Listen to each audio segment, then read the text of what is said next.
Calling all card fighters. We welcome you to the Dojo, a Card Fighters podcast, starting now. So this is like the 8th episode, Yeah. and I still don't know how to get ready for it. Sounds about right. Welcome, everybody. My name is Naru Samurai. We're on episode 3 of the Dojo. We're about to reach double digits. 2 more episodes. We're almost there. We're almost there. We're not talking about triples yet. We're not like V time. For V time. I love you, Philip. I love you, Alex. But I don't know how you've done this 100 times. Philip, your birthday's coming up soon, so Happy birthday. yeah. I'm sorry. But today, for today's episode, we do have the Kingslayer event happening this month, as well as a predicted ban list on the 15th. Well, it's not predicted. We know there's a ban list, but we're predicting what's in the ban list. Yeah. Can we predict what Bushiroad's gonna do? I mean, sometimes. That's the $1 million question. I got to be honest there. So, Should we just start format wise? yeah. So we have 2 choices today. We're going to either talk about Kingslayer first or the ban list. Which one do you want to do? I think it's just easier to get the ban list out of the way. Okay. Ban list has been chosen. We'll get the. Wait, we don't want that. Oh, well, actually, do we want a ban list? I guess that's the real question. For overdress, no. Overdress is fine. Do I think that some cards are worthy of it? Maybe, but like, I think we'll see set 5s literally like next week. So it should be easy for us to weed out like the cards that we think are very broken once set 5 comes out, because then we have just more decks that are just gonna abuse just what we have that's already broken. So Yeah, I understand that logic. I actually understand it really well. But overdress, I don't think anything has been like a major issue in my eyes. Like, I remember in set 2, and we're talking about set 5 coming out. Oh yeah. Right? People wanted them to get rid of, what was it, Leonard? Yes. Right? And I was like, you can't really get rid of something when there's only been 2 sets. It doesn't make sense. Yeah. Yeah, to be honest. Like, Leonard was just one of those cards where it's just like it was printed very advanced. Like, we were going into set 2. Bruce was already the powerhouse deck. Mm-hmm. And then they gave it something that just like, I'm going to board wipe a column real quick. So now the real question comes in, right? Where is overdress going? Because we're coming into set 5. Set 5 is a anniversary set. Let's be honest. We're getting a little bit of 5 new clan ride lines, which I feel are going to get more supported than the original 10, because they have literally nothing supporting them right now. Yeah, they have like 1 or 2 cards. Yeah, as well as another 3 cards. So new support's going to be kind of interesting for the next few clans. Mm-hmm. Passing overdress, we go into V Premium, which I honestly think V Premium has been the healthiest. Prisms. I disregard my statement. Literally, like, if you looked at Springfest, like, I think Prisms was in every top cut. Every team had a Prisms list. And if they didn't, they had a way to get around Prisms. I did see the what was it? New York, where all 4 teams had Prisms. Yep. In it. That was funny. What was funny, I think, was that they were all, I think it was Prisms, but all the Prisms were in the same block too. Yes. Like they were the C player for the team. It was always like the C player was either playing Prisms or it was playing a way to get around Prisms, and then they still didn't beat them. Oh man, that's great. That's not healthy. No. To hit Prisms is going to be kind of interesting. It's another Bermuda card because last ban list, they already hit Bermudas for premium. Yeah. So and they also hit, I believe, Melody, or what was the? Yes. I don't play V Premium that much. So either. I think it was the Melody card. You know what? Let's not say anything incorrect. Yeah. V Premium is pretty much just Prisms. And then I think the format then is just fine. Yeah. So to our actual format that we play. Premium. Which is right next to Overdress. Premium. Yep. Premium is in a weird state. Like, it's healthy, but they're just decks that are toxic. Yeah. I guess is the word, right? And I think toxic's a really rough word to use because there's been a lot of debate on getting upset about cards in premium. Yeah. And Especially Fan considering. Guardians, Twitter, things like that. Like they were kind of upset with overall like Stunverse needs to be hit. They need to. I'm gonna get into that later, but like just like random dots right away. Like Stunverse needs to be hit. How could they make Holy Shine Dragon? Now they're gonna get 3 Excel circles. You might as well have just unrestricted Gurgwe with this. Right? Yeah, but I mean, like, I think Liberators for the longest time was just overshadowed by Gurgit. I agree. So now that But then again, Liberators... Gurgwe has been overshadowed by Esso the entire time. Yeah, I mean, like, now Gold Paladin seems to be kind of healthy now instead of when we had, like, just, I'm going to have 8 Excel circles, and then if I get to kill you with them, then we'll see. Yeah. I know I don't look at chat, but I just looked on chat one time, and it said ban Narukami, and I'm like, please don't. Ban Narukami. No. I think the only thing that me and you can both agree on is over triggers. Mm-hmm. Because... that is the biggest one. So, rumor has it, they have leaked that the over triggers may get hit in premium. Yes, but correct. Japan you can understand how far-fetched that sounds, right? Yeah, I mean, it's very... it's like a marketing standpoint, and then there's also a healthy like game mechanic. Yeah. Because over triggers in general for the game, it's supposed to be healthy. But then you look at the powerhouse that the over trigger brings, especially one nation that one of our teammates plays, D-Police. Yes. Literally, they could, if they wanted to, they literally could give you no damage throughout the entire game. Play a Gize type of way, and then hit you with like 10 damage. It's 5, and then they hit the over 10. Yeah. Especially with Unibird coming out. Unibird basically makes that deck kind of like skyrocket it from where like it was in a rogue standpoint. Now Unibird kind of just puts it up, and then the new G Guard just like it adds like you guarding with your grade 3s, and normally you never get your cards back unless you're playing Grand Blue. You never get your cards back, and now the new G Guard just goes. Well, I just guarded with 50k shield. Now I'll G Guard and I'll get that shield back. I get 2 normal units back to my hand. Yeah. Which is crazy because Dieliner is a 10k guard for Already. grade 3s. And then we had Geomag Glass. Geomag Glass gets 5k for each one. Yep. So you pretty much get your 20k shields out there. Oh, yeah. Right? Thankfully, it says normal units, so you can't just grab your heal. Your heal guard, you G guard And just just loop forever. it. Yeah. Oh, man. That would have been instantly hit. Yeah, no, if that card did not say normal unit, I think that D-Police would immediately have lost like a new card already. I think they would have lost everything. No, I think that they would have then either chose, hey, do we hit Dieliner, which is a main part of that clan, or do we just hit this G guard? I think you honestly what would probably not kill D-Police, but definitely like Put Rinka to 1. is that the stand trigger? Yeah. No, just hit the stand trigger. Get rid of it. No, just put it to 1. Get rid of it. Bermuda has a stand trigger that's limited to 1. Okay, limit it to 1. I was like, I'll literally watch. You can start searching for the stand trigger. Yeah, there will be like, oh, look at the top 7. I'll add this trigger to my hand. All right. So we talked about the general stuff. Yeah. Right. We have over triggers possibly being hit. Yes. Right. For premium only, not for everything. Yeah, I think just premium is the main abuser.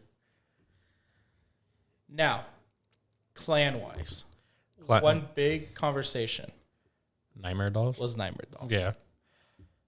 Nightmare Dolls is just because they can do the ride down play a lot easier. And I know like everybody's gonna be like, oh, wait, Jewel Knights can do it too. Well, Nightmare Dolls literally are just like you go into your grade 3 turn and then you physically deny your opponent the mechanic that they're supposed to get to, which is striding.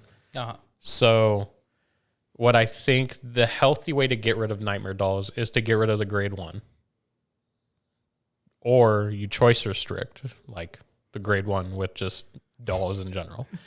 I think the easier way is to just hit Jenny. You understand the funny part about like choice restricting in Pale Moon, right? Just choice restricting Nightmare Dolls. You can't run Nightmare Dolls.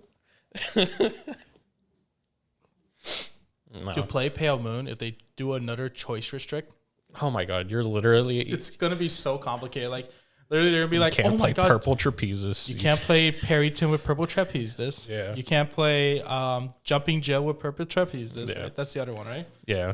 That was Because I think that's the triangle restriction, isn't it? Can't play Yeah. purple trapezes, Parrington, or jumping Joe. Yeah. Which is kind of funny because what you could do if Silver Thorns ever becomes good, right? Yeah. Is you can use the Silver Thorn card that says when it's called out, choose something, put it in, call it out, and run it with one of them. And then they will have like not a loop, but like a constant Yeah. restanding field. I think again, it's just that Nightmare Dolls are able to just do their whole ride down play just for free. Yeah. And then Ginny is just like an infinite attacker with Alice. And if you give them like 5 counterblast or even 3, like I've seen Nightmare Dolls kill with 3 damage. So Ginny was one that says if Alice goes to Soul, standard, right? yes, correct. What I think is crazy is that she's a grade 1. She's not a counterblast. Just stands the second Alice goes to Soul. I mean, which you is can make it cost something. which is super easy. Well, I feel like it would have been better if it was like back row only. I think if you make it a counterblast, then maybe it slows the deck down. But I just think just hitting Ginny just kind of just makes sense. Yeah, hitting Ginny is the biggest, I guess, issue overall for them. Or you can just hit the grade 2, where when it goes to Soul and calls an Alice out. There's like 3 cards in Nightmare Dolls that you can hit. And I think the noticeable ones is either Ginny or the grade 2 that calls Alice out, which I don't remember what her name is. Yeah, I can't remember right now, but for a good point, Nightmare Dolls has been seeing like a lot of play, right? Which brings us to part 2, their team members that end up playing Mega Colony. Dude, I know we've been talking about Mega Colony for the first 4 episodes Just Dragon. of the podcast, right? But like, Mega Colony may be the next thing that gets hit, but I don't think Mega Colony specifically gets hit. No. And what I mean by this, I think they're going to just separate the dragon from the order, right? Yeah. Ban the dragon. I just think they're just going to ban the dragon. Which, like, that's the issue. If you just ban the dragon, then they take out the dragon, they take out the order, and they're just running Mega Colony in general. Yeah. And then that's a little bit healthier. A lot of people did say that they dislike Gridor. But Gridor is fine. my counter to that, right, is that Gridor does what Mega Colony was meant to do. Yeah. Right? So they were meant to lock down your field and keep you from processing your turn. Yeah. Gridora says you can't call anything other than from hand, which is, I believe, a fair cost. Yeah. My personal angst against Gridora is not being able to G-guard. Yeah. But I can ignore that. Yeah, I think that Gridora, so like everybody that says, oh, we should hit Gridora's been around for a long time. And we've had to deal it for a long time. So if you're going to say ban Gridora, then you should have been saying that back when Gridora was first coming out. Yes. Because like Mega Colony has always been a thing, and it's always been that deck that you have to keep back in your mind because it literally just does what the game, like, it just does an anti mechanic that's supposed to stop you from doing your own, like, combos. And that's always been a thing. It's in every game, and that's why Mega Colony was made. So that's why Mega Colony's here today. yeah, I was like, if you're going to talk about banning Gridora, then you should have been since day 1 of Gridora coming out saying that. So we came to the 2 decks that have been topping the most in Bushiroad Springfest, which is very, I do want to clarify, controversial too, because Springfest is a team tournament. Yeah. It's based off 2 of the 3 members of the team pooling pretty much the third or like an equal amount. So you can't really get like a good representation of what's the best deck other than seeing what makes it there. It's just best of 1. Exactly. So where I'm going with this, right, is we have new reveals, current cards that have recently released. Yes. How would they affect the ban list? So the first one I'm going to bring up, right, is reverse units. Okay. So Link Joker as a clan has access to Every reverse unit in the deck, right? Yeah. So you could, theoretically, this has been done before. If you were to mix reverse units, Link Joker units, and Cray Elementals, you can build something crazy. Yeah. Which has been around for a while, really. Messiahs have developed a lot of infinite loops Yes. with these reverse units. Yes. Do you feel at this time they are an issue to be hit or banned? I don't think so. So in like my opinion, these loops all involve you being at such high damage. Okay? Yes. And the issue that I've seen is if you know you're playing against Messiahs and you think that it's a loop deck, and if the card says that if this attack does not hit, then it does something, then you should just take the damage. Yeah. Which that's like the out to it. Now you're gonna say, well, what if I'm at 5 damage? And I'm just gonna be like, all right, well that's GG. So like, Yeah. but like if they get to the loop and this is like a proven thing that they have to get to a certain turn to establish that they're doing the loop, then you should have ample time to kill them in that time being. Of course. Which unlike Fenrir, which was like the most like probably the most degenerate loop we've had, where it's literally just you need one stride flipped up and then you can just generate it, then that's different. But like if you need to be like, all right, I need to go like 8 turns into the game before I get this loop set up, then I think it's fine. Yeah. So I can talk a little bit about the loops here. And we actually saw one make it to top cut in BSF, right? Yeah. It was the Messiah loop, but it wasn't running any Messiah grade 3s. It was running 4 Maelstrom and 4 Hayaki Vogue. The whole point of Hayaki Vogue reverse was to bounce everything back to hand. And Maelstrom was the main killer. Yeah. So when these loops first were, I think the best word is established. Yeah. Was when people posted videos on Maelstrom and FX Buster reverse. Correct. Because what FX Buster did was cause this infinite loop so that all the units in the front row kept getting power, right? But it was only an infinite power loop for big attacks. That was pretty much it. Yeah. Maelstrom focused on an infinite growing attacker Yeah. that would keep attacking as long as the attack was guarded or it didn't hit. Yeah. Correct. So even if you hit the over trigger, it was eventually going to kill you. Well, if you hit the over trigger, the attack didn't hit. The attack did hit. Well, no, I'm talking about if the attack didn't hit while you hit the over trigger. So let's say that your Vanguard does 100 mil. Exactly. And you're just like, okay, well, this is going to not hit in an infinite amount of time. So I'm going to eventually get to 100 mil. Yes. Yeah. If the rear guard that attacked before that one was the over trigger, then yes. If that card attacked and you hit the over, then they can't restand. Yeah, correct. Well, it would be stood. It just wouldn't lock Awakening Messiah. So I guess attack one more time, but you have nothing to unlock. Correct. That was complicated. I know. Yeah, I'll explain, guys. No worries. So with that multi-attacking deck, it only focused on 3 cards. Maelstrom as your Vanguard. Either Blast Monk or Ritter as your rear grade guard 2 that's or grade attacking 1. on top of the Force 2 marker. Yeah. And then Awakening Messiah in the back row locked. Yeah. And the whole point was when the card attacked, it will unlock. When the attack didn't hit, Maelstrom would activate and lock Awakening Messiah. And because Awakening Messiah, when it's unlocked, stands the unit, when that unit first attacked, it was stood by Awakening Messiah. So it will just keep standing back up as long as the attack doesn't hit. Yeah. Now, I know there's a lot of words. The reason this card is getting a lot of attention, or this comic book is getting a lot of attention, right, is because originally you would run it with the Messiah grade 3s, and you'll be able to kill while they're at 4 or 5 damage, as long as you're on a Force 2 marker. 4, but if they hit the heal, they hit the heal. Yeah. 5, you know, you may kill that turn. Yeah. This interesting one that was created in BSF didn't run any of the Messiah grade 3s and was getting Excel markers. Yeah. So by the time it went to Maelstrom, it was guaranteed, or for sure, had 4 Excel circles. Yeah. And they would call the Blast Monks and the Ritters to the front row and have the one Awakening Messiah or more, doesn't really matter, you just need one, Yeah. and had it locked. And what was interesting was all your opponent needed to be was at 2 damage, because if they take each one of the hits, it would restand, or sorry, they would be at 5 on the last attack and have to keep guarding the attack. Yeah. And I think that's where the biggest issue comes in, right?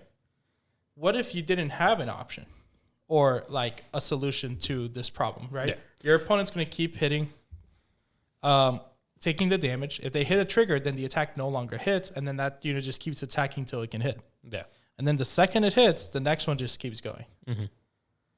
Do you think that's an issue when there's also cards that can remove that unit on the field like Narukami, Kagura. Just any type of denial. Yes.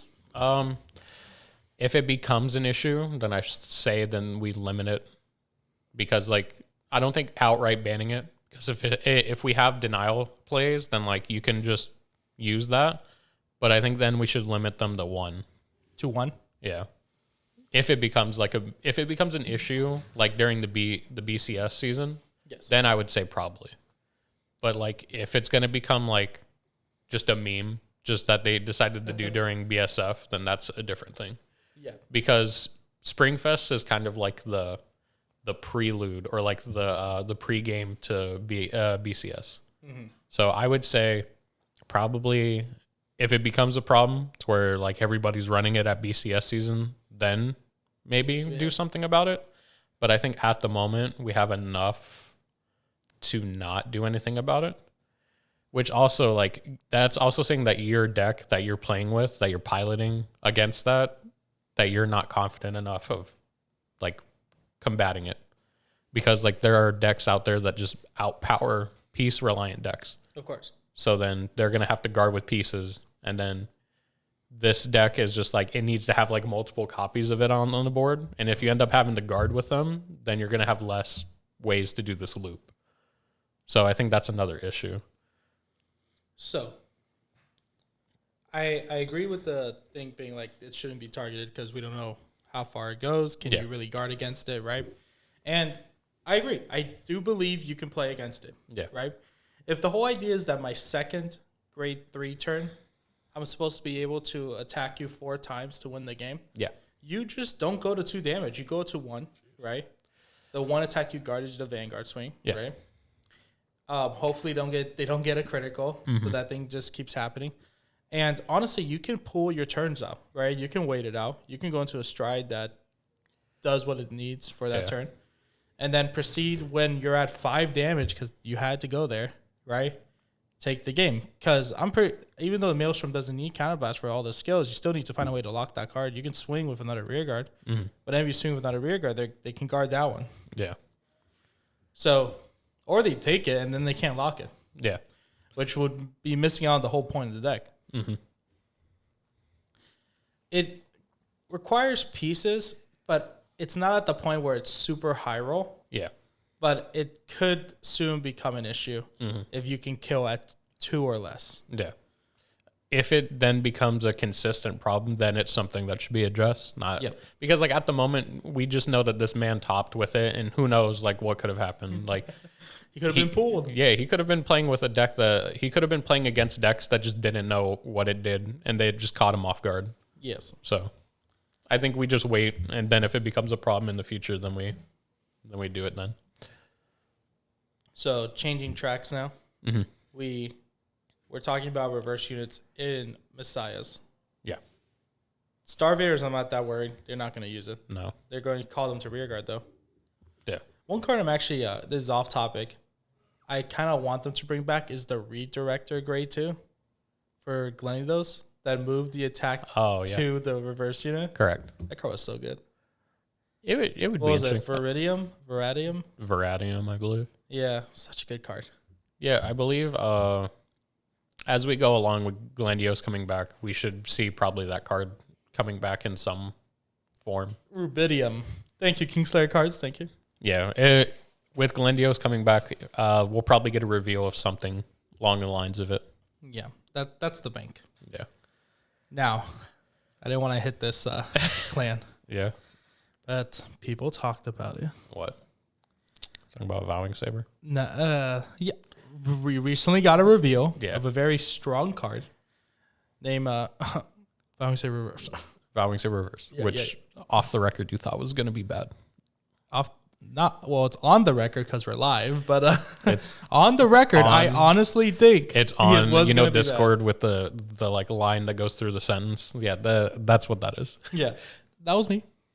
So, with Vowing Saber Reverse, people are now bringing back up the issue about Stunverse. Okay. Do they think Stunverse, or they believe Stunverse is too strong of the card and needs to be hit? Now, I think this is where I'm answering my own question here. Yeah. I posted on Twitter. I'm not gonna make a comment that I didn't make this post, right? But I posted on Twitter stating that it's the same exact thing. Yeah. Chill. Yeah. Right? And what I mean by this, right, is no matter what, when I first tried Stunverse, you most likely did not give me Anything. 4 cards or 8 cards to bind. No. You gave me 3. Maybe you gave me 4 for 1. Yeah. But you never gave me 8. I will proceed going back into Vowing Saber Reverse or Vowing Sword and activating Dragonic their Descendant. skills. Huh? Said or Dragonic Descendant. Well, Or Dragonic Descendant. We'll go over that. Well, I'm talking about first stride only. Yeah, I know. Right? Because that's the one that matters, right? If I did not give you to bind 1 card from hand, I won't be able to give you bind 3 on my next stride. Mm-hmm. Which is nothing different. Even if I did bind 3, it will be nothing different than someone second striding into Rene against you. Yeah. I think that's a fair assumption, right? Yeah. Now, their counter argument. One of their biggest issues with the card in comparison with Stunverse is that I can counterblast 1, lock a rear guard, and bind a card from their hand, field, and drop. Now, let's get the elephant out of the room. There's nothing going to be on the field. No.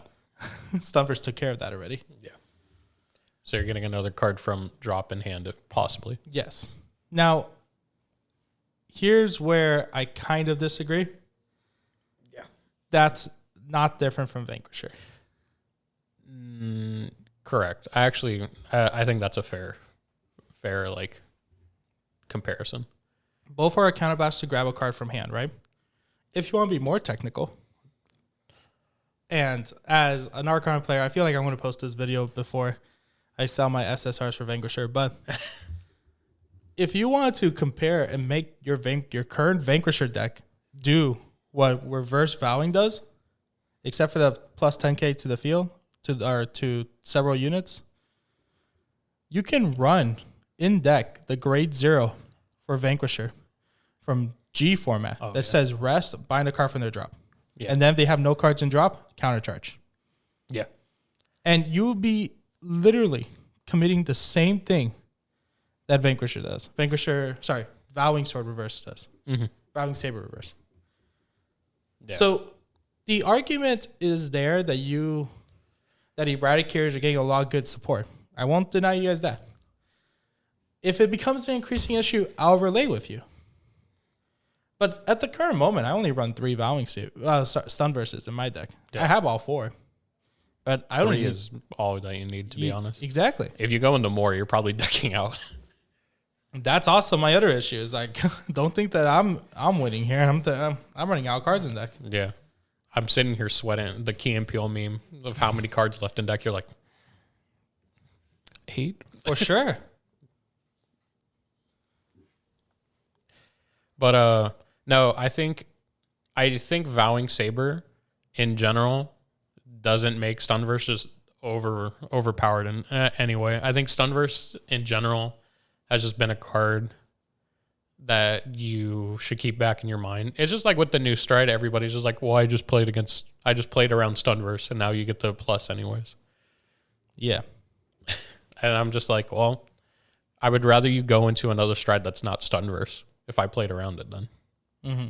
Because, like, I can now plan ahead for when you're going to Stunverse because you went into a different stride.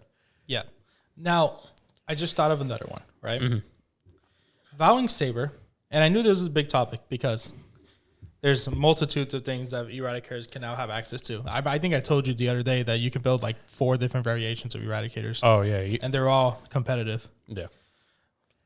Since now there's Vowing Sword Dragon and Vowing Saber Reverse, right? Yeah. You potentially can run 8 copies of a card that says when a card is bound, choose one of your units to get plus 10k unless you bind a copy from your deck, right? Yeah. Which I don't think anybody does. No. I know some people that do. Yeah, Grand Blue. They'll just put it back in the drop anyway. Any Stoic nation. Yeah. I hate you. Sleeve tugging bell. So, one thing that people were arguing, right, is that after getting another card from hand with Vowing Saber, right, they're getting a big chunk of power going to the field when the card is bounded. Yeah. Right? So that's nothing different from Vowing Sword. That's what Vowing Sword literally did. Yeah. My argument's not going to be, it's like, well, to reverse you, I have to lock something, because I only have to lock one card, and I don't even use my back row half the time. No. Unless it's a Demolition Dragon, it's not being used. Exactly. But in terms of, like, I guess, turboing, right? Yeah. And taking another card from hand. Mm-hmm.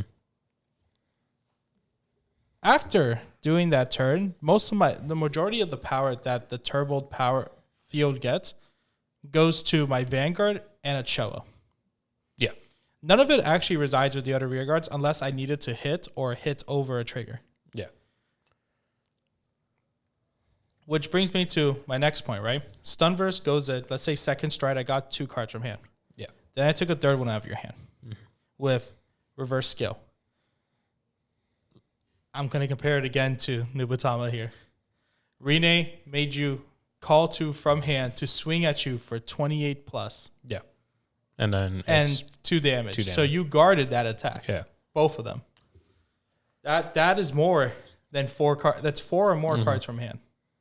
Yeah, for Narukami related, you have to be almost like third stride into the game for Stunverse to actually like wipe you of all of your resources. When Rene can just do it second stride and then you swing, because all you have to do is go into a regular stride, you G guard on the following turn, and then you go into Rene. Mm-hmm.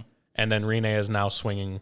Even if they call a trigger, it's still hitting. You could just G guard and then go straight into Rene. Yeah, that's why I was 4 just cards like, from hand. that's why I'm just like, you can just go, all right, now Rene, and then Rene's, even if you call a trigger, it's still going to hit. You still have to guard it. So in that comparison, I think Nubatama and Narukami are similar in a fashion. Yes. Rene and Stunverse are kind of like the same card, but different archetype. They like go down the road and then they split off. And do their own thing. Yeah. Yep. No, I agree. And if I were to come and meet the middle with Twitter and Vanguardians about Just put Stunverse right? to 1 then. I would say 1 or 2. I mean, that's all I use If anyway. it's going to be such a big issue that everybody's going to complain about it, let's just make them happy and put it at 1. So here's where like I counter their issue with Stunverse, right? Yeah. If they hit Stunverse, you know how hard Thunderstrike is? I'm going to tell you right now, how many Eradicators were actually topping during BCF? Like BSF. 2. There was literally 1 in Georgia that was in top 8. And then there was 1 in Solemn's region. And then there was 2 after, there was 2 in the start of our season. And then that was it. Yeah. That's pretty much it. And that's what? Now we're 12 events in of Springfest, not counting Texas and Puerto Rico. Puerto Rico is was Zorga. interesting. Man, bro, I'm telling you, one day we're gonna make a trip to Puerto Rico just to play it. That's Why not? Yeah, it's just there. Yeah. You don't need a passport. I feel like I wouldn't be allowed. You don't need a passport. Huh? You don't need a passport. It's a part of the U.S. I know, but I wouldn't be allowed. You wouldn't. Why? Because you're Cuban. Yeah, because I'm Cuban. Mortal enemies. I have to switch the colors on all my flags. Jeez. But yeah, like, no, you're honestly right. Yeah. It hasn't been topping, hasn't been an issue. Vowing Saber may change that. We don't know, right? Yeah. But just looking at it at a quick perspective, if I were to take 1 card from your hand, counterblast, and take another, right? Yeah. I don't think that's too much to ask for. No. Like, literally. It's almost like base Narukami. Exactly. And there's even, like, I keep bringing Nubatama because it's the best example. You can call Nubatama cards just to Soul Blast and make your opponent discard a card from hand.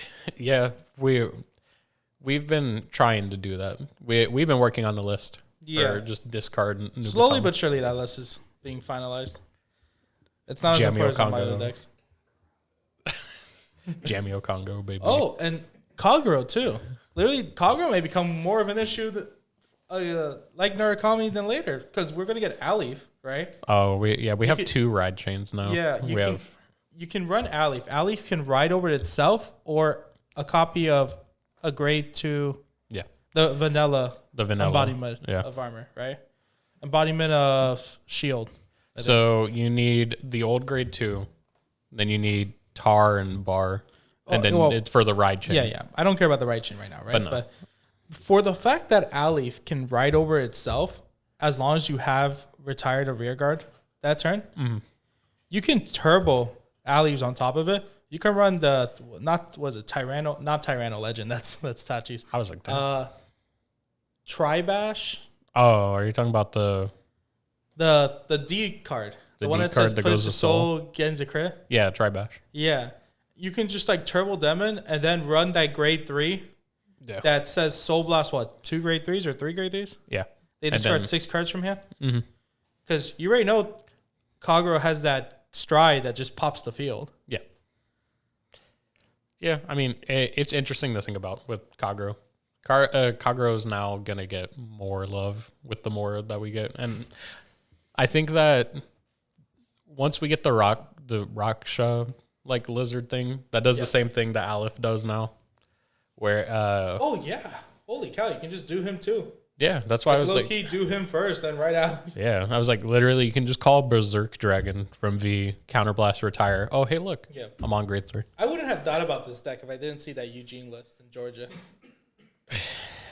Don't get me started. But like my biggest issue with the Eugene list is you have to Soul Blast 5. Yeah. And like if it was like Soul Blast, what you're gonna look at top, would have been so much better, that card. Yeah, that's why I was saying. I was like, the deck concept was good. I just don't think Eugene was the right. But definitely embodiment of victory. Alif is the answer. Hey, maybe it is. We'll see. Maybe it is. You know, you can. I can also just run Crow Dragon in the deck too. That's what premium is for. Premium is for you to make your own version of your list, and if it works for you, hey. Exactly. See, he gets it. Yeah, I mean that's what I'm doing with Luard. But to finalize the Narukami debacle, right? Yeah. At the current moment, I don't see the deck has changed massively a lot. We got no new support cards. Only, well, if We you just count, keep getting boss monsters. Yes, exactly. Now, I would say that Sweep Command is on like that pinnacle of like boss monster support card, right? And it wouldn't even be used in that list, funny enough. No. Because that list alone, if you're going to be running the Vowing Saber Reverse, you're either running Vowing Sword or Descendant. Yeah. I think that the better list is probably going to use Descendant than I am Sword. so happy about that. But, like, I don't know. We'll see what happens. Now, I know we're going a little bit off topic, but we're coming towards the end of the Banlist discussion, yeah. Yeah. Does anyone understand how good Descendant is with Vowing Saber Reverse? First off, Vowing Saber Reverse doesn't even call out to a rear guard circle. It stays in Soul. Yeah. So it literally knows that it has a Vowing in Soul. Mm-hmm. It is the equivalent of Blau, Immortal, Assure Kaiser. Oh my God, Blau. Remember that deck? Yeah. You'd be like, oh, I go into the Blau Limit Break 5 Stride, and then I go back into Assure Kaiser, and then attack, restand, attack, restand, right? It is I don't want to say smaller version, more like medium version of that, because you can swing with all 4 of your rear guards. I'm assuming 4, because you already were on Vowing Saber. Yeah. Then you swing with Vanguard, activate skill, stand all the rear guards. Yep. If the Vanguard did not hit, which most likely it didn't, if you're already riding grade 3, right? Stand the Vanguard. Yep. So you're at 5. Yeah, that was 5 attacks. Swing with 4 rear guards again. Nope, You're at 9. Swing with Vanguard. 10. Stand all your rear guards. And then now we're at 14. Exactly. Not counting that you hit the OT. I hope not. And then now you're at 19 if you hit the OT. Yeah, you're definitely at 19 if you hit the OT. If you hit the OT, I think that your opponent is dead. Hopefully. Oh, yeah. You would have to hit... You only get 3 dry checks. You had to hit the OT on one of them. Yeah. Because you would choose when to activate that skill. Yeah. That is insane for Narukami. It's insane to think about that Narukami got that I know, skill. right? And not like Novas, which Novas in general has now become just a Vanguard-related deck instead of rear guards. Now, the biggest thing, though, right, is for that turn, you need 3 counterblasts. 1 for restaying the first time. Yep. 1 for descending. And 1 for restaying the second time. Yeah. If you hit the OT, 1 more. So you spend 4 counterblasts on that. Eradicators didn't. I'll take back that statement. Eradicators will soon be using a lot of Counterblast. Not because of these reveals, but it has already been focusing on 2 points of Counterblast, being Unruly Dragon for defense and Showa. Yep. Now we're going to be getting Exterminate, which is 1 to 2 more Counterblast. Yeah. That is, funny enough, a lot more Counterblast Than what we've normally used. Yes. So like I'm not saying we're gonna burn it all, right? It's a high possibility though. Yeah. Hey, that stand trigger looking real good that we. Oh we my found. god. I don't know how. I'm telling you guys right now, I'm either suffering from a Mandela effect because I have searched every card of Narukami. Just to find a counter charger. No, I've searched every card of Narukami on a daily basis to think of new ideas. So I know most of the Narukami cards.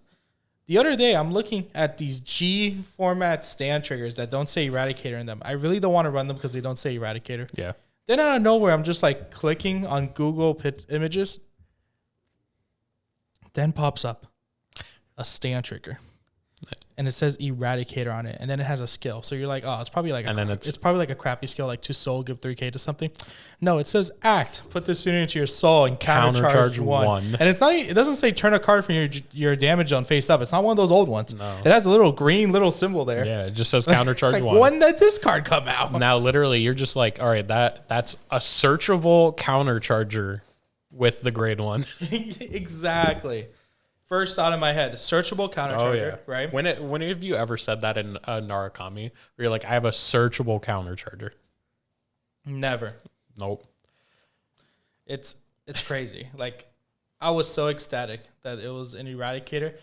I remember I showed it to the team, and one of our team members' first response is like, it sucks that it's an axe skill, right? What? And I'm like, that's like the best. I like the idea that it's my choice. I was like, literally, my opinion was like, my first thought of it was like, oh, that Dragon Dancer stand trigger is looking real nice. And then he pops up with this one, and I'm like, this is even better. No, it was overall like insane to like just look at that card and be like, this solved all my issues. And I'm fine running a stand trigger. I mean, Saber wants to stand something anyway. Cho stands himself up. God forbid I stand another rear guard of a stand trigger. Yeah, get to stand a booster. Exactly. I'm not saying the deck is going to increase tenfold, but it's definitely going eightfold. No, I think Eradicators in general, like everybody's just like, oh man, sweep. They're like, oh man, sweep command is way too versatile. Oh man, we get a restand. You know what's funny? People didn't get upset about sweep command. Yet that's going to kill like I've heard a few like.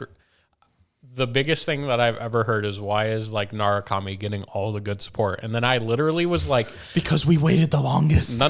And then I literally pivoted and I was like, so you're telling me that Spike Brothers are going so under the radar right now because their stride that they have can kill with minimal CB.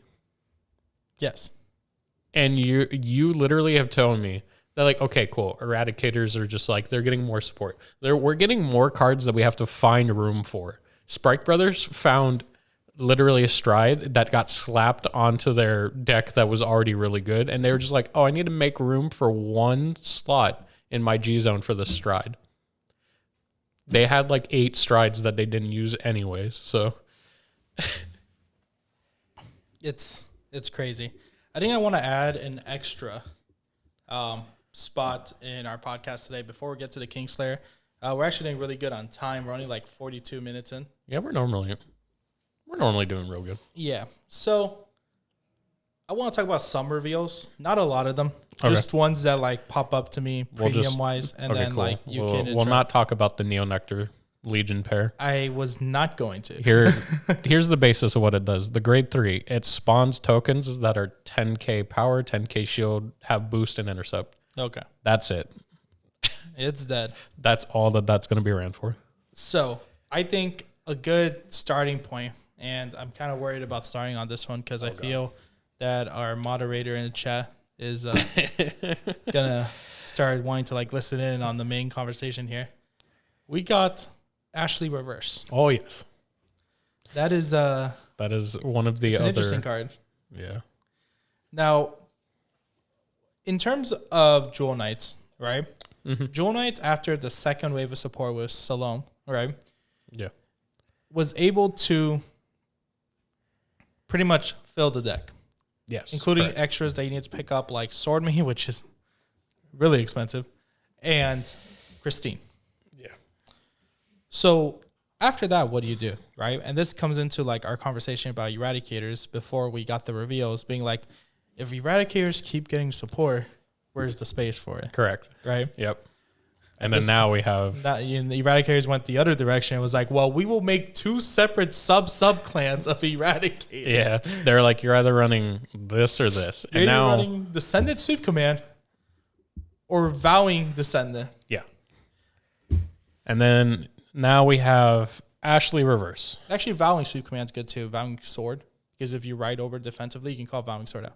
Yeah. But back to Ashley, right? Yeah. Which is not like Eradicators. They're not creating a separate Jewel Knight. No. They are adding in and possibly kicking something out. Yes. So for anybody who does not know what it does, so it has Act on Vanguard, Soul Blast 2, lock one of your rear guards, choose one of your opponent's front row rear guards and retire it. Then you look at the top 4 of your deck, choose up to 1 card with Jewel Knight in the card name, call it to rear guard, put the rest on the bottom of your deck in any order. And then also auto on Vanguard, when this unit attacks, if you have 2 or more locked cards, cost CB1, search your deck for up to 2 grade 2 or less Jewel Knights in their card names, call them to rear guard, shuffle your deck. This unit gets 10k until the end of turn for each of your locked cards. And then if you have 3 or more locked cards, your opponent cannot use Sentinels from hand for the attack. So lock your back row. So it's basically lock your back row, then you can't PG me.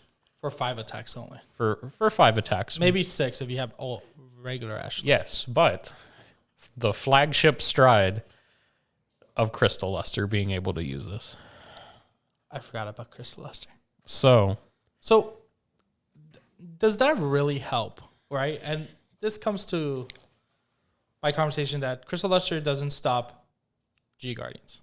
no. You still have to guard 3 or more. Now, another thing is you need 2 grade 2 or greater cards on the field, which will be in their front row anyway. Mm-hmm. But the second one of them is popped, they don't have to guard that much from hand when the second one attacks. Yeah. So going against decks that can pop something kind of hinders Crystal Luster Yes. immensely. If you're strode on a reverse unit because you locked your back row, Mm-hmm. you had to lock 3 so you can stop Sentinels. Yeah. Now, let's say you're not fighting a control deck. Yeah. You go into Crystal Luster and you stop them from being able to use PGs. Now, PGs were an extra card from hand. Yeah. So PGs were after already- guarding 3, you had to discard a 4th card. Yeah, so it's pretty much just four card guard restrict. So, yeah, exactly. So, do you really want to restrict the PG? So I actually think that this is way better than what we think. Simply because you don't get the 3 card guard restrict until GB3. Mm-hmm. So, it's GB2. I mean, it's technically. Okay, so it's still technically GB3. So it's second stride that you're getting the 3 card guard restrict. Yes. So because the first skill doesn't require a GB. You just turn something face So up. opening stride of Crystal Luster, you have a Sentinel restrict. Yes. That is where this comes in. That is where this card is actually obscenely broken for Jewel Knights in general, because you go, well, their first stride is not, you don't worry about the first stride because you're just like, okay, well, I can PG the Vanguard and worry about the rear guard attacks afterwards. This now says, well, now my Vanguard, you can't PG from hand, which, I mean, like we have G guards with Sentinel effects, but I digress. This says that you can't use Sentinels from hand to guard it. So now you're taking an aspect that your opponent has already known how to out this card, and you're throwing it, and you're saying like, well, you can either hard guard this or use a G guard. And then afterwards, when I have my 3 card guard restrict, you're now using more cards from your hand. Yes.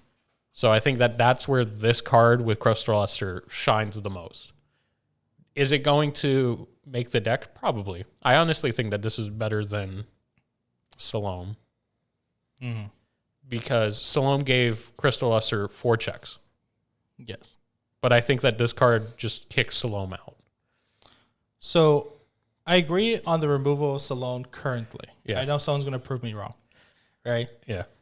Now, I also think about what you generate more of when Salome's out of deck. And the biggest thing is Soul, right? So you're guaranteed to have the Soul for your second Ashley if you're running all 8 Ashleys. Yeah. And proceeding with that, those grade 1s early game return the Ashley back to deck if you had to discard it for any reason, right? Yep. Which means if you were to go with Crystal Luster, right, swing with that one rear guard, they pop it. I'm talking about things retiring it, right? Yep. If the other side, you can literally swing with the other side, let them guard with whatever regular amount they had from hand. Mm-hmm. And then on the Ashley reverse, you don't have to call on top of things. Yep. You just call 2 new units. So 2 new Ashleys. Yeah. And then there you get your 5 attacks again because, you have the Soul for it. Yes. And you made back the turn that you were almost lost because they popped one of your rear guards. Mm-hmm. Now, that's not saying that they're not going to stop and wait it out and then G-guard after your Vanguard swings. Yeah. Then that's a whole different story. Yeah. So I think the way that Jewel Knights go through this is that early game, they just do their grade 2 rush and then they just have an immense amount of soul so that they can lock their back row for this to take advantage and all that. Because I'll say this right now, I think this card I apologize. You can't call 2 Ashleys. It's called 2 grade 2s or less. Okay. Well, with Jewel Knights incarnate. Okay. That's fine. You can call Miranda. There you go. So, but I think that this card kind of saves Jewel Knights from the issue that they had, which was if I Salome right now, I don't have anything for the later game. So you get to run your attack extender because I don't think Jewel Knights are ever going to take out the regular Ashley. And then this one replaces Salome, which now you have what? You're going to do Soul Blast 2 to lock 1. Yeah. And then you only need to lock 2 rear guards to have an actual effect with this. But then it's 3 for the guard restrict. So your grade 2 rush turn, you can also battle for the first stride in grade 2 game and just build up your soul immensely. You can also run push the soul crits and all that. Build up your soul. Crystal Luster. Whatever works. Yeah, whatever works for you to build up your soul. And then you get to use this effect.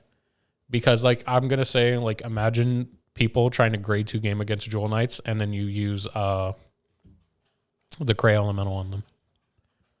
Dismal? No, the one that strides. Oh, Seabreeze? Yeah. So imagine them trying to grade 2 game Jewel Knights and use Seabreeze.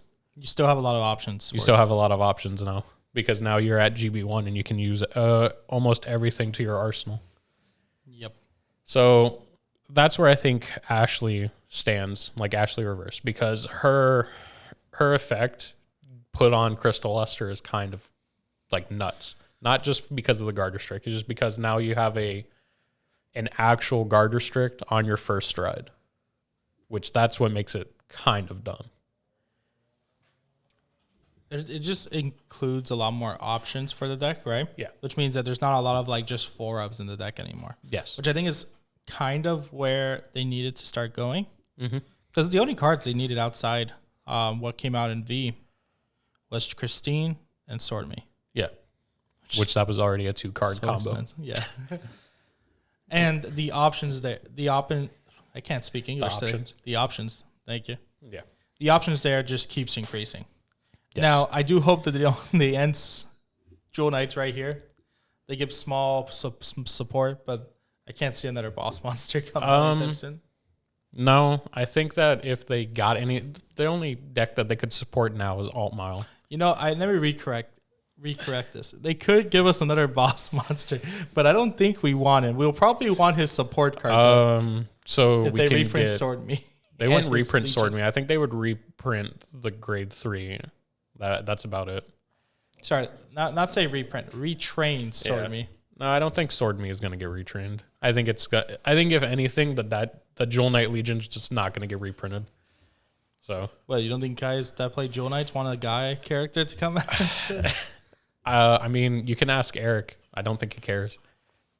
No, if the deck's good, he's happy. Yeah. That's his bow. So we're gonna go through some audible mentions. We're not gonna read Ethics Buster because that was a big sad. Pour one out for the homie. Catastrophe was like, it was okay. That's Extreme all I'll is say. trashed. Yeah. Extreme. Then we got Enigmas, which was very disappointing for the DP clan, Yeah. but very Do happy. you want to for go over everyone that's- Goku?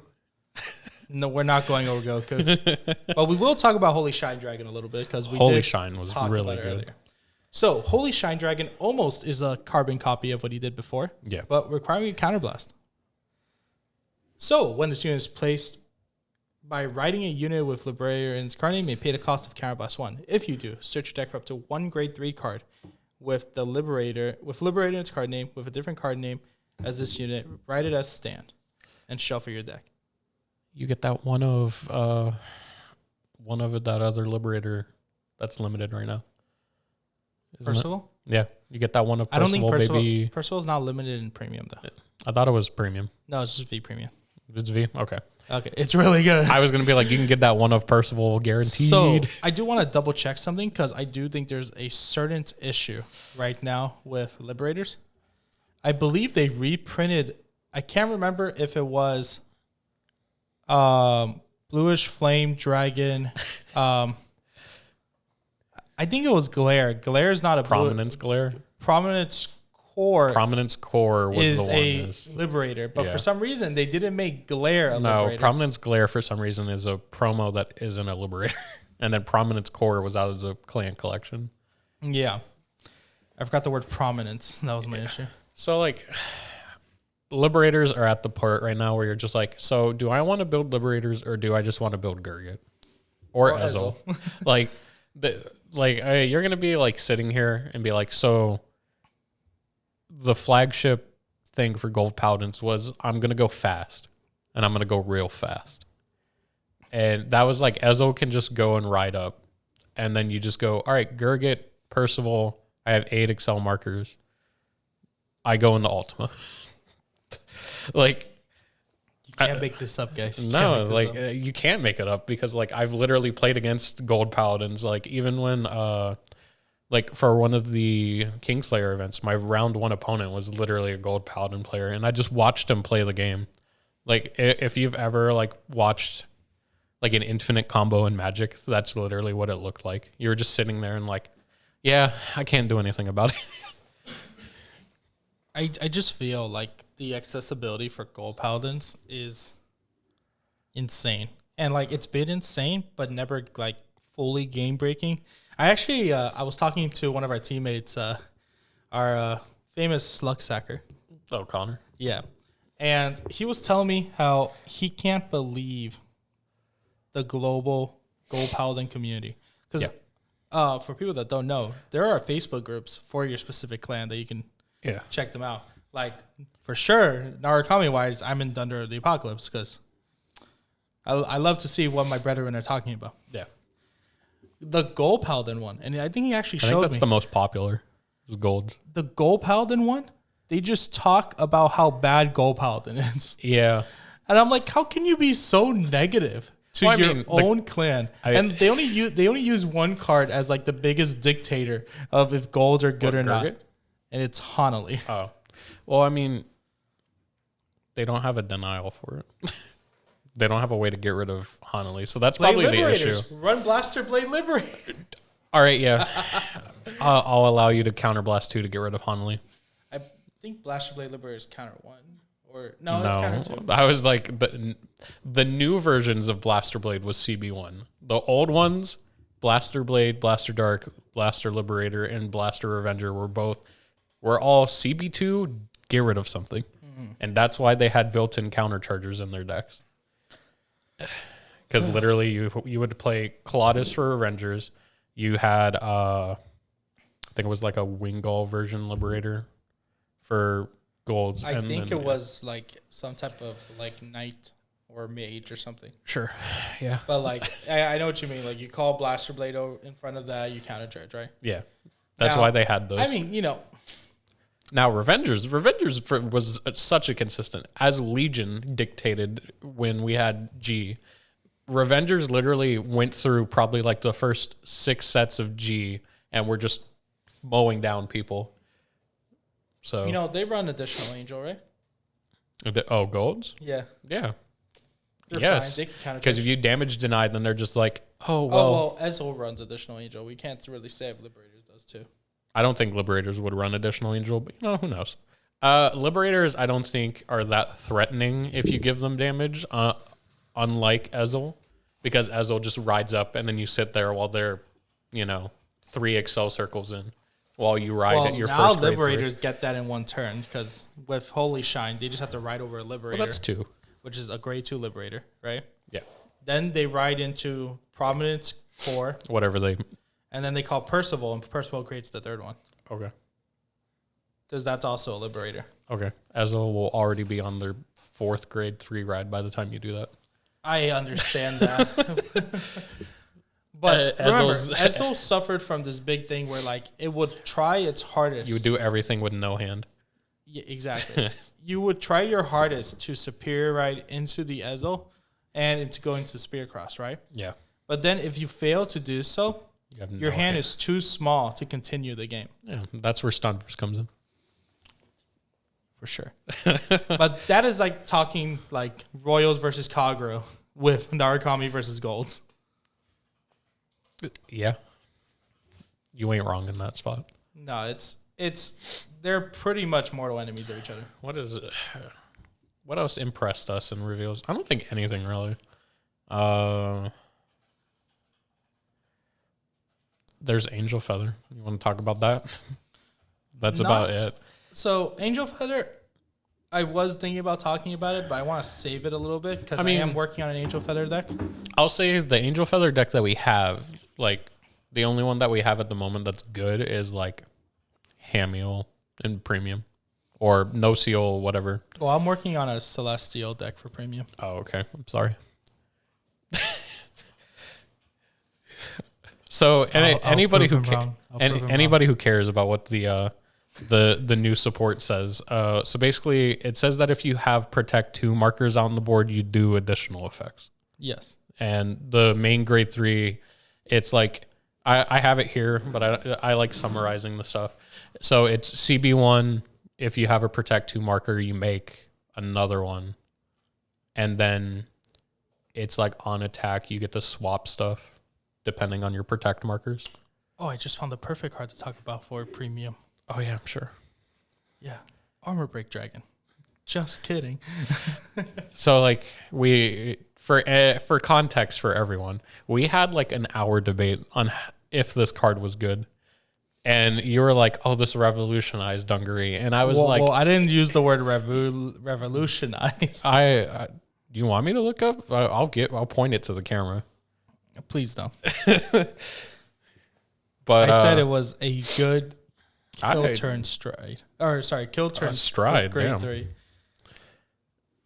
Yeah, I can find the. Oh my god, this guy's committed. I'm just gonna type a revolution, see if it pops up. Look, guys, Dungaree is not a good deck. Dungaree, okay. Dungaree, in theory, is like if you play it against Narukami and like Vanquisher, like it binds its own stuff and gets advantage. Dungaree is kind of like that, but it loses like in the long game. You have to kill them like second stride. Or you're just decking yourself out. Oh, so you do agree the deck decks? No, so like the last time that I was playing with Dungaree, like I took out a lot of the card draw and the deck felt fine. And I was just like, well, this is what it takes for Dungaree to be good. Why am I would rather just win second stride. So to finish off, I guess, reveal / Banlist, right? My thing with the Armor Break card at first, right? Okay. Was that it became a much bigger number for a hand size that doesn't exist. Yes. Right? The only... I do believe it said you couldn't sentinel the attack, right? Yes, correct. So it was CB3, you blow up the whole front row of your opponent's board. And it gets 10k and a crit for each of your opponent's empty rear guard circles in the front row. Yes. Right? So it would gain 4 crit and 20k. Yeah. So if you're talking V Premium, this card real good.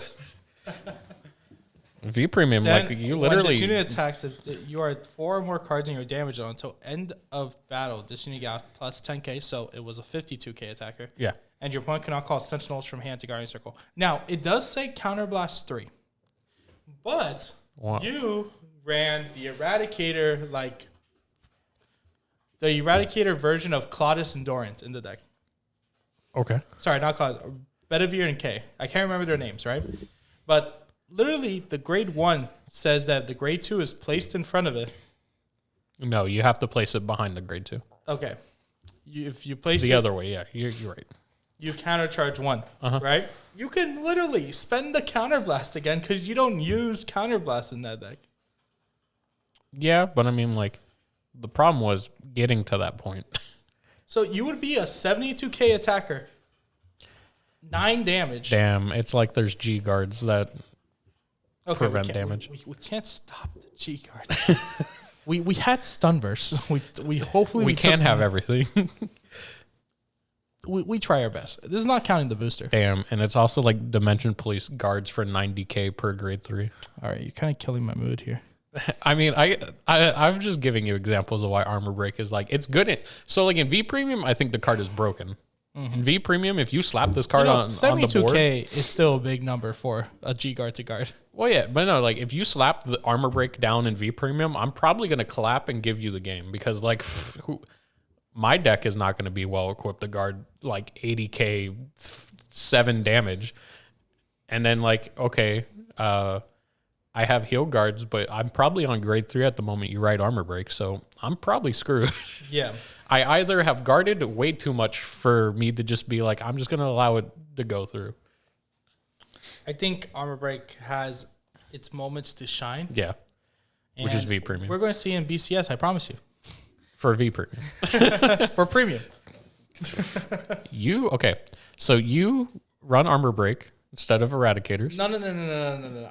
My time to shine has arrived. I have been waiting. When did V started? 2017? When did V? Yeah, 2017. 2017. I've been waiting since 2017. Actually, it's 2016. Actually, let me be more specific. I've been waiting since 2014 for Eradicators to come back to the meta. Now, they came back for a small bit with Sweep Command, right? Then they disappeared again. And then I had to run this godforsaken version of Narukami called Thunderstrike with this grade 3 that to this day, I guys, I love Narukami. It's my favorite clan. I like Dragon Kaisers. I love Brawlers. I love Eradicators. Vanquisher. But I really dislike Vanquisher. And I will tell you why really quick. Vanquisher is by far the worst mechanic to ever come out in G format. In V Premium, it is worse. Now, this is where like someone's gonna call me out, and then I'm gonna have like my Twitter feed go. Your Twitter feed's In gonna be that like, moment. but look at this Vanquisher list that topped in V Premium. I don't care if the list topped. I will tell you my number one issue with Vanquisher. But this list topped. I'm gonna first come to Eradicators swing and have abilities to stand the rear guard or call a new rear guard if something is met. That is controlled balance because it's in their skill. My issue with Vanquisher is you run your deck in 3 parts, sometimes 2, because you're very greedy and you really want it to work, right? Half your deck needs to be bounded to be called out to the field, while the other half of your deck can bind a card from your hand to draw a card or do something else. You know where I've heard this logic before? You've said this before. In Magic the Gathering. Yeah. You either draw too many mana and you can't call anything, or you draw very little mana and you can't do anything. And that is my number one issue with Vanquisher. We never got a card that does both. And I can hear it now. That would be too broken. Why would you want that? Aren't you happy with Vowing Saber Reverse as it is now? Right? But like, Vanquisher never had that ability, which made me feel like Thunderstrike back in the day must have been broken in comparison to this. Yeah. But yeah, that was my rant. That was your rant. Yeah. That was it. Yeah. Now to switch majors to switch to our last topic for today, right? Kingslayer. I'm trying to find a cool way to say it, but you're right. It is Kingslayer. Now The name is already cool. I don't know how. to anyone that is aware what the Kingslayer event is, June 24th through the 26th. Actually, to be specific, the 25th through the 26th. Yeah. The 24th, we're going to be in the courtyard playing and like hanging out, but the venue's not open yet. Yeah. It will be the Ramada Kingslayer Cards Release Series Tournament for Set 5 as well as P-Clan Selection. It's on this release day of P-Clan Selection, and they will both be legal cards to use in that tournament. Yeah. Now, please don't ask me if the ban list is going to be legal. I don't know. I've heard yes, and I've also heard no. It's all dependent on what happens in the ban list. If they hit over triggers, I feel like it's a definitely yes. Can you imagine? Take one card out, call it a Yeah. day. You just put in an extra trigger. So, Just to heal. in this event, if you guys are curious what formats will be legal, it will be premium and overdress. Overdress will be day 1, Saturday the 25th. I believe it starts at 10 or 11. 11. 11. So 10 is check-in or 9 is check-in. And Something like that. 11. You know, the second it opens, check-in. Just do Yeah. that. And then premium will be on that Sunday. I do also believe Digimon is happening that Sunday too. Yes. Now, the pricing. Why you guys should be aware of this. Overdress is a 1K tournament. Yep. I'm not saying 1K goes to first place. It's going to be split between Top Cut, but it's a reason to play it out. Oh, yeah. As well as we get more support for our boys, Dragonic Overlord, the end, and our lovely Phantom Blaster Overlord. Man just threw MLB down. You know what? There's no playmat for MLB. Well, Yeah, there but- is, but you missed it. While you also could be getting the 1K pricing, you will be also granted, I know I said that twice, a Phantom Blaster Overlord playmat for Top Cut, Yep. which I think looks beautiful. And for premium, it is a $500 tournament, not $500K. Can you imagine? 500K. Holy cow. Bushiroad better be $500. running this event. $500. And it could go more. And it could go more. I think they said that they put it at 500 because of recent turnouts, because we've only been able to reach the minimum 32 to 36 people. Yeah. But with recent information I've heard, right, there's a bunch of players coming from North Carolina and Georgia down to the event. I think I've heard like my friend from Georgia be like, oh yeah, there's 12 of us coming down and we're knocking out an Airbnb. It's going to be lit. Oh, I thought And they I'm said like, that they were going to knock out all the Florida players. I was like, let's see about that. protect our home. But this event is going to be huge. I do recommend you coming to check it out. If you're unable to, it will be streamed on Twitch under Kingslayer Cards. So look them up. Make sure you add them. I was going to be commentating the event, but I found way too many commentators that I decided to side myself out, set up the commentating area. So I'm going to be setting up that area, and then after which I will be playing in the tournaments. So catch me at table 1 for the majority of the day. Sure. I know, I'm getting a little bit too confident for myself. But I got to prove the Eradicators are the deck to go with. And please do Man, not hit stumpers. Eradicators and Overdress. Damn. Oh, for Overdress? Yeah, you're right. I'm playing Eugene. All right. No, You heard it here. you did not hear it here. I actually don't even know what to play for Overdress. I'm thinking either these 3 decks. Either I go with Magnolia Grade 4, Okay. Good deck. or I go in with MLB, Also good deck. or Fegria. Also good deck. So those are my 3 choices. I was thinking about going with PPO to stay in theme, but I honestly feel like the support it has is just not fully there yet. I can agree. I think that the Shadow Paladins in general for Keter, like that, its own thing, not MLB, including that, like Shadow Paladins version of Keter, just it doesn't do enough. Yeah. And you can be like, well, PBO like can just hit for numbers. I'm like, that's like just saying Bastion can hit for numbers. Like, okay. I think MLB I think MOB like beats Bastion more.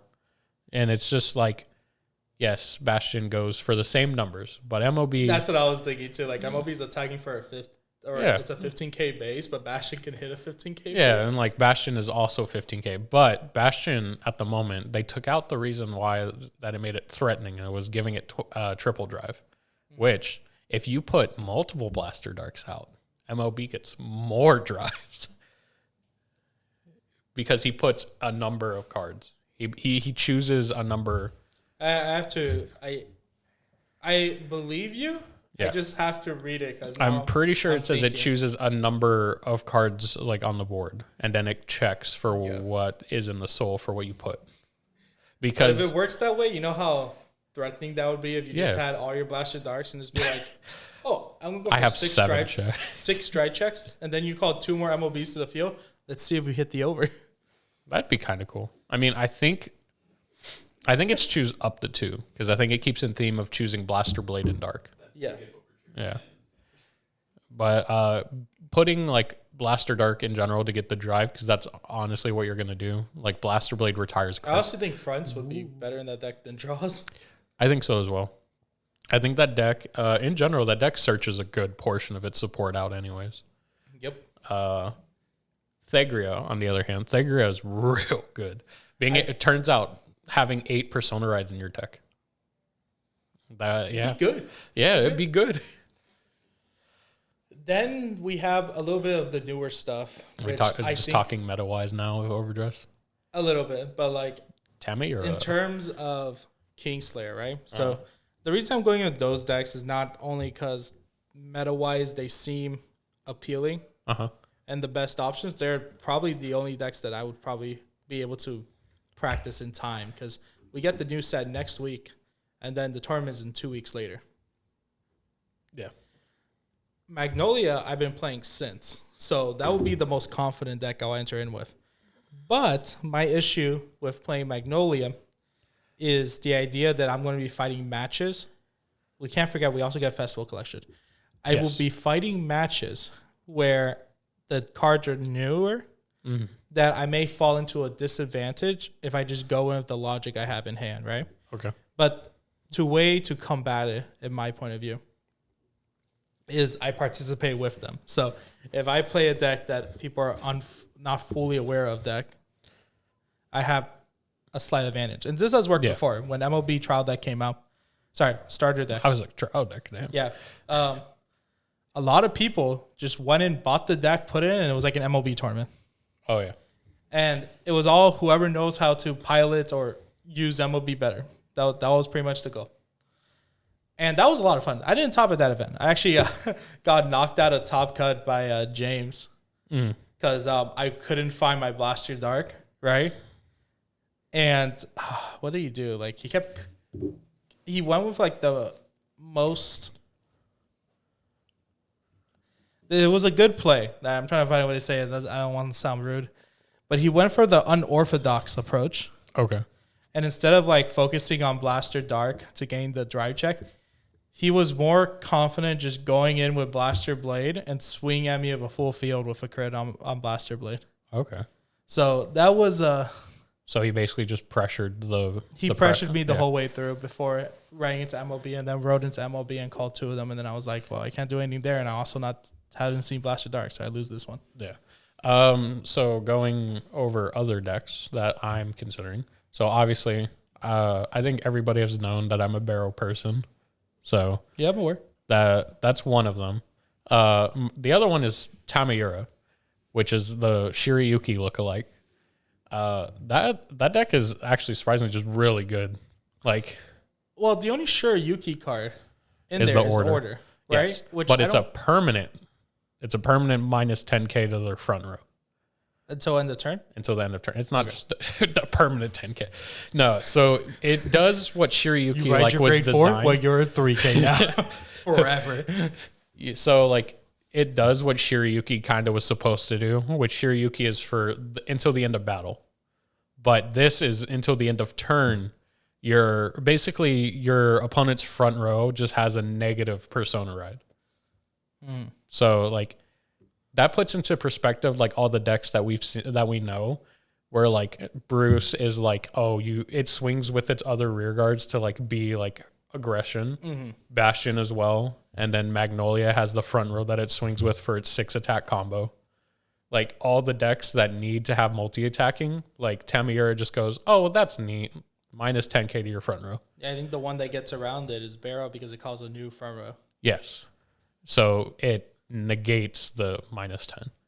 So that's but like, fun. and also like the dolls are just really good in Tamira. And like people are like, oh, well, you have to manage your soul. And I was like, we have cards in Dragon Empire that just like your ride line, you can push this into the soul to pay it. The dolls work like Pale Moon. They go in and come back out, right? No. So you have to guard with them to put them in the soul. So it's kind of like but they the get guy called for out Barrow when you're with the grade 3. When the grade 3 swings, you CB1. You can either call one card or you call specifically the dolls out. okay, and then the dolls come out to the front row. Yeah, one you can So soul blast 2 to draw a card. counters Tamayura in tournament. That's so the dolls, they respectively go when it's called out, you soul blast 2, draw a card, or you soul blast 2, push something to the soul on your opponent's board. that's not bad. So like a great way to do this is if you go against Bruce and they have the starter out, you call the doll that pushes it to soul. So then they don't get a draw. So I think that deck is also gonna probably see play. Bruce? No, Tamayura. Oh, Tamir. I think the only other deck that I can see out of the set 5 stuff is the plant token guy. That is probably the quietest. So that deck hits for numbers. I was watching Top Deck Heroes play with it. Oh, okay. Shout out to them. And like they Sup, were Philip? Sup, Alex? So they were like, okay, so you ride, you get a plant token. And then I was like, okay, so it's Neo Nectar. But then when they went into the grade 3 and they had the girl that calls the other token, there was like a token sitting on the side, which was like a 60k attacker. And I was like, what? This 5k token went to 60k.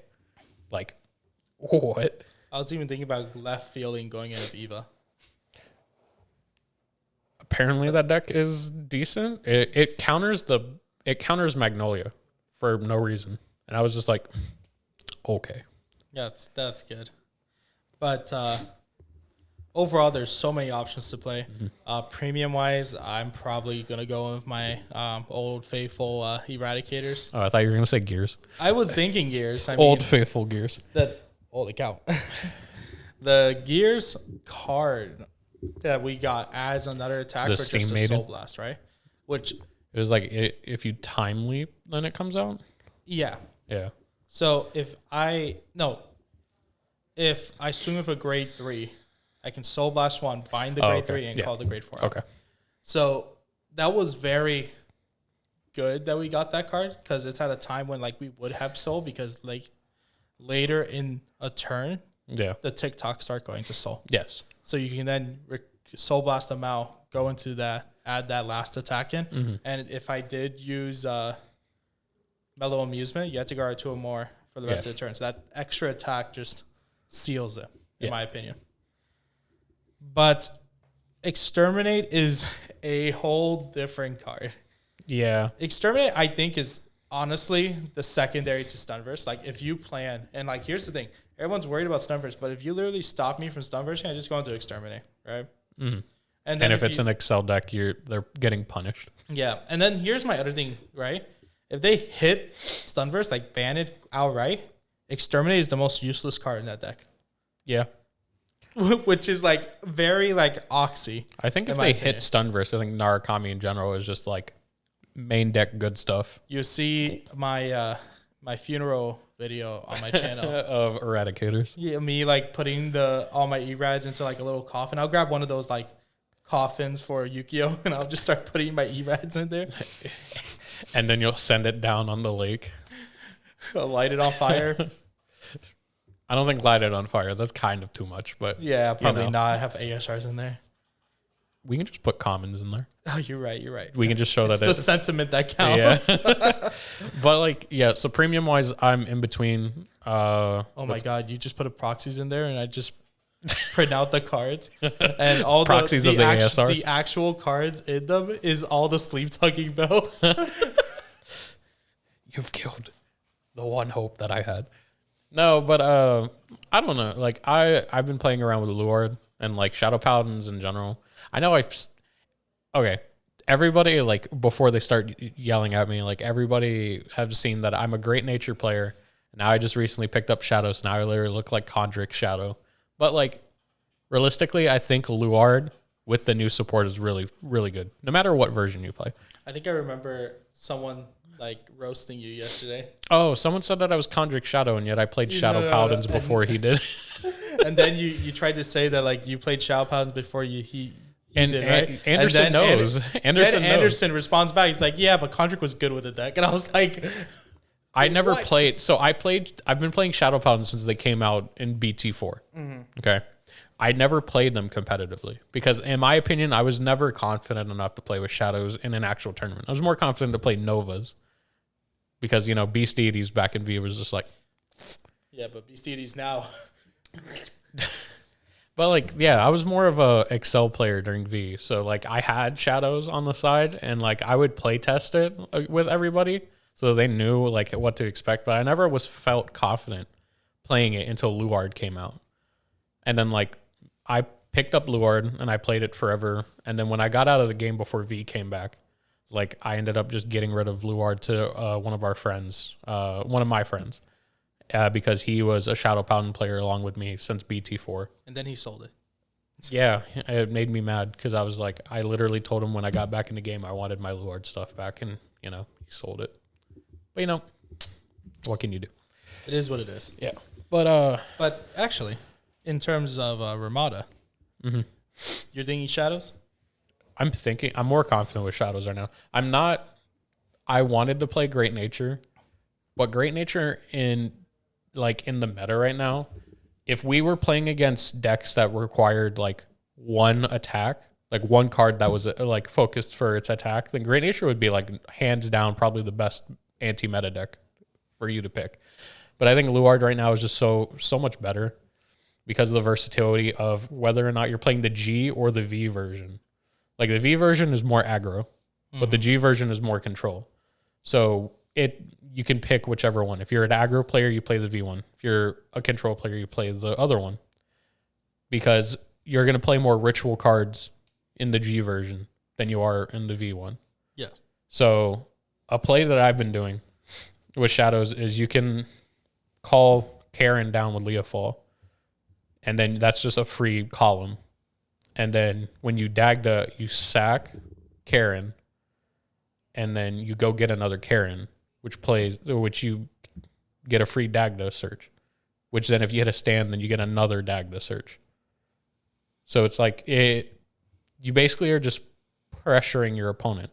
And this is going to all be done first stride.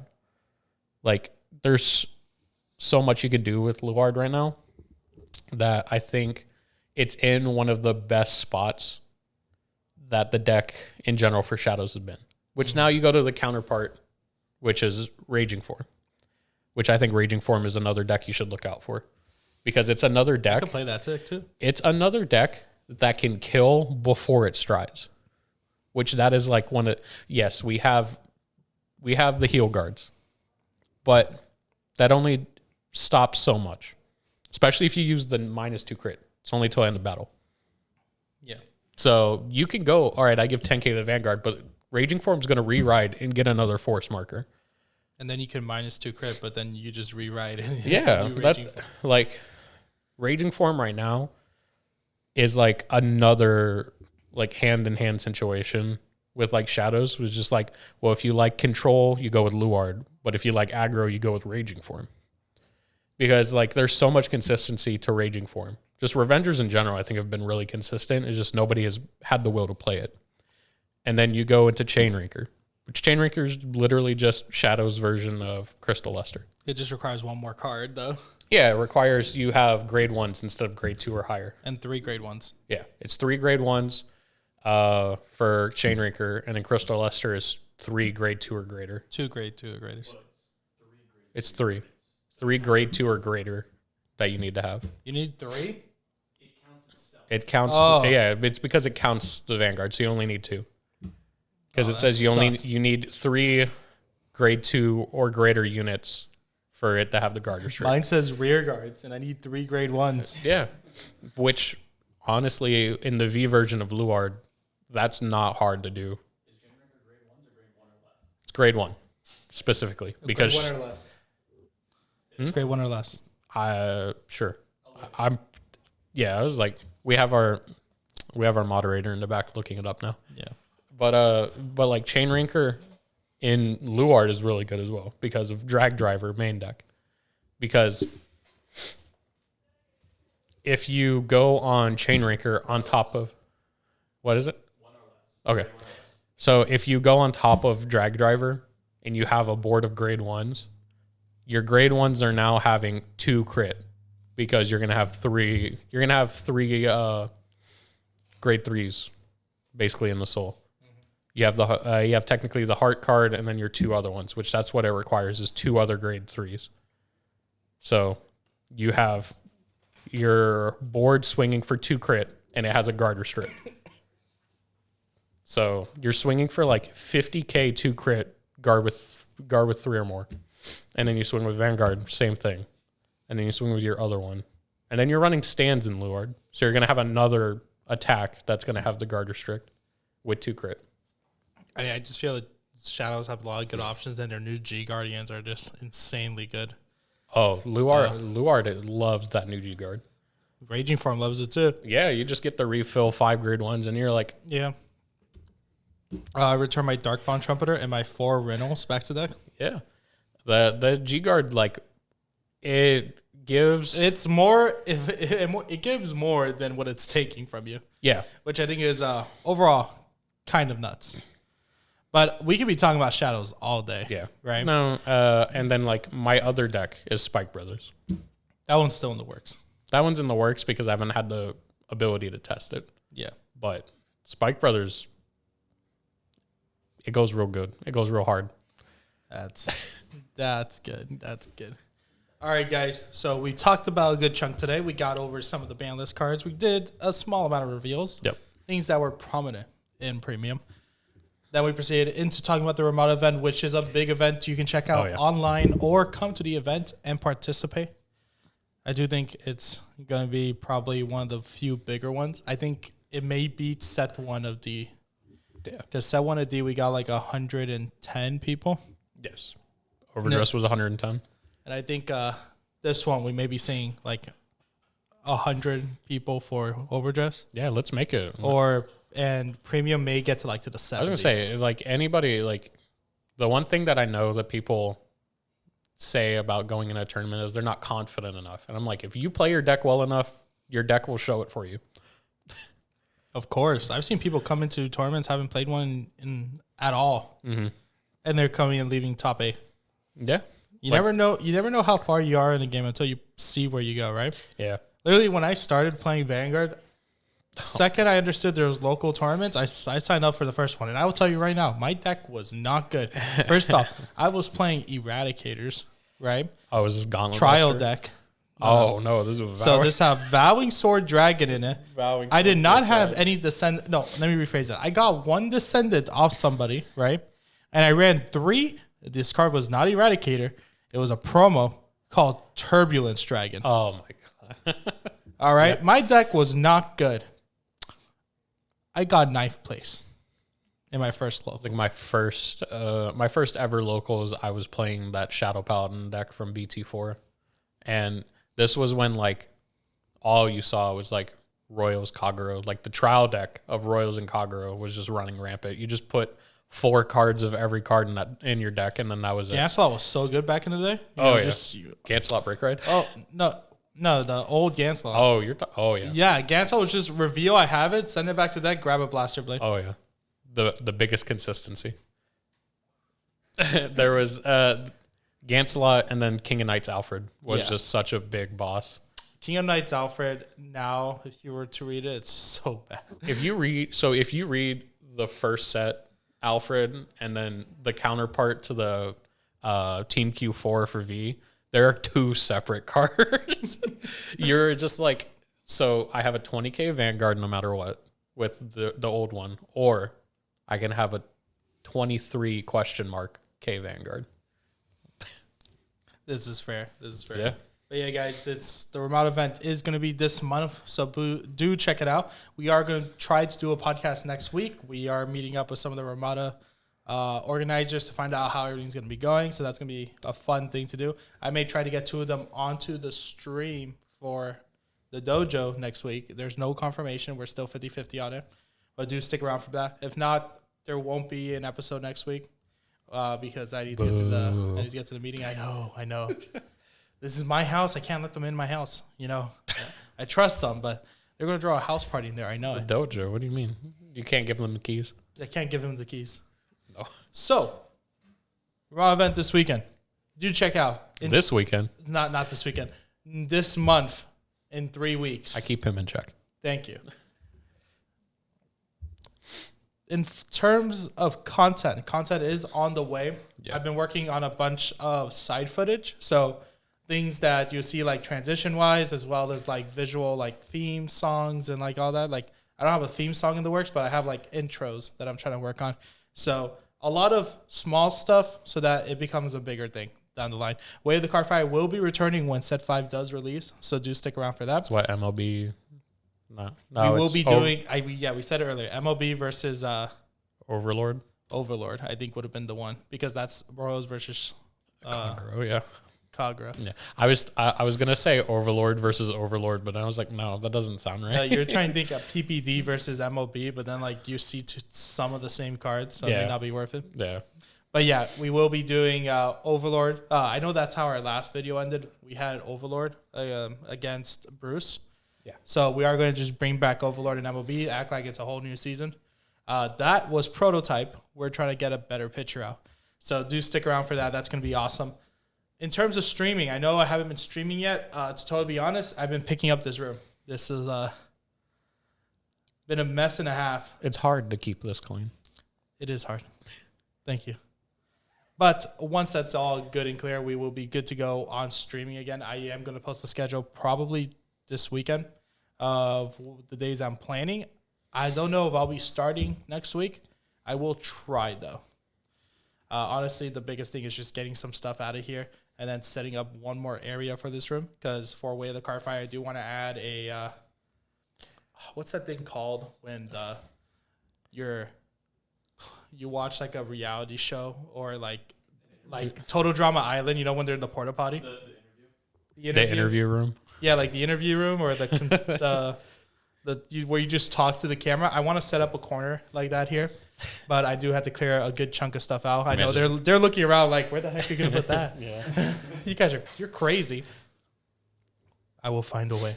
I promise. There's just gonna be like, oh, so what did you think about him checking the overtrigger? Well, you know, sometimes you just lose.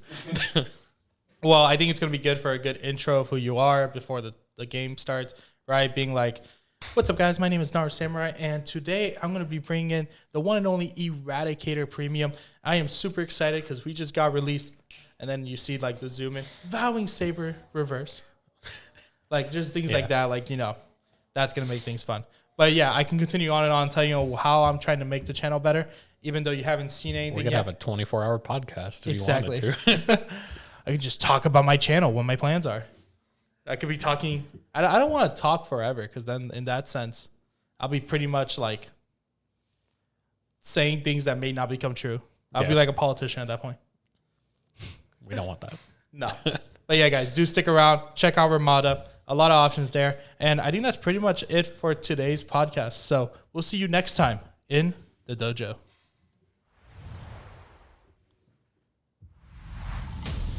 Thanks for watching The Dojo. If you would like to see more card fight content like this, make sure to catch The Dojo and Naru Samurai on YouTube, Twitch, Twitter, Spotify, and Apple Podcast.